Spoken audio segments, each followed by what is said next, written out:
wabarakatuh.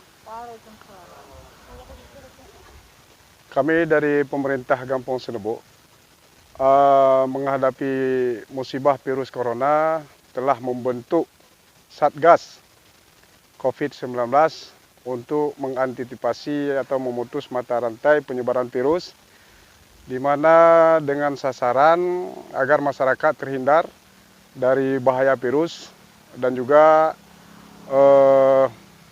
sumber dana yang kami gunakan adalah dari dana tanggap darurat yang sudah diposting di APBG, dan itu kami pergunakan sesuai dengan kebutuhan di lapangan baik untuk ADP dan kebutuhan lainnya.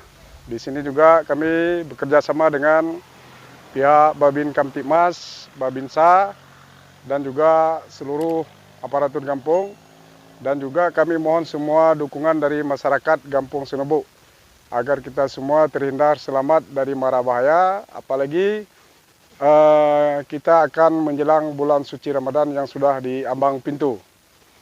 Demikian mungkin yang dapat kami sampaikan. Mudah-mudahan kita semua terhindar dari mara bahaya. Assalamualaikum warahmatullahi wabarakatuh. Penyebaran virus corona atau COVID-19 sudah memperhatikan di Indonesia. Untuk memperhambat penyebaran virus ini, penyemprotan desinfektan dipilih sebagai salah satu pencegahan. Salah satu tempat yang dilakukan penyemprotan adalah Desa Senebo, Kecamatan Johan Palawan, Kabupaten Aceh Barat, Provinsi Aceh.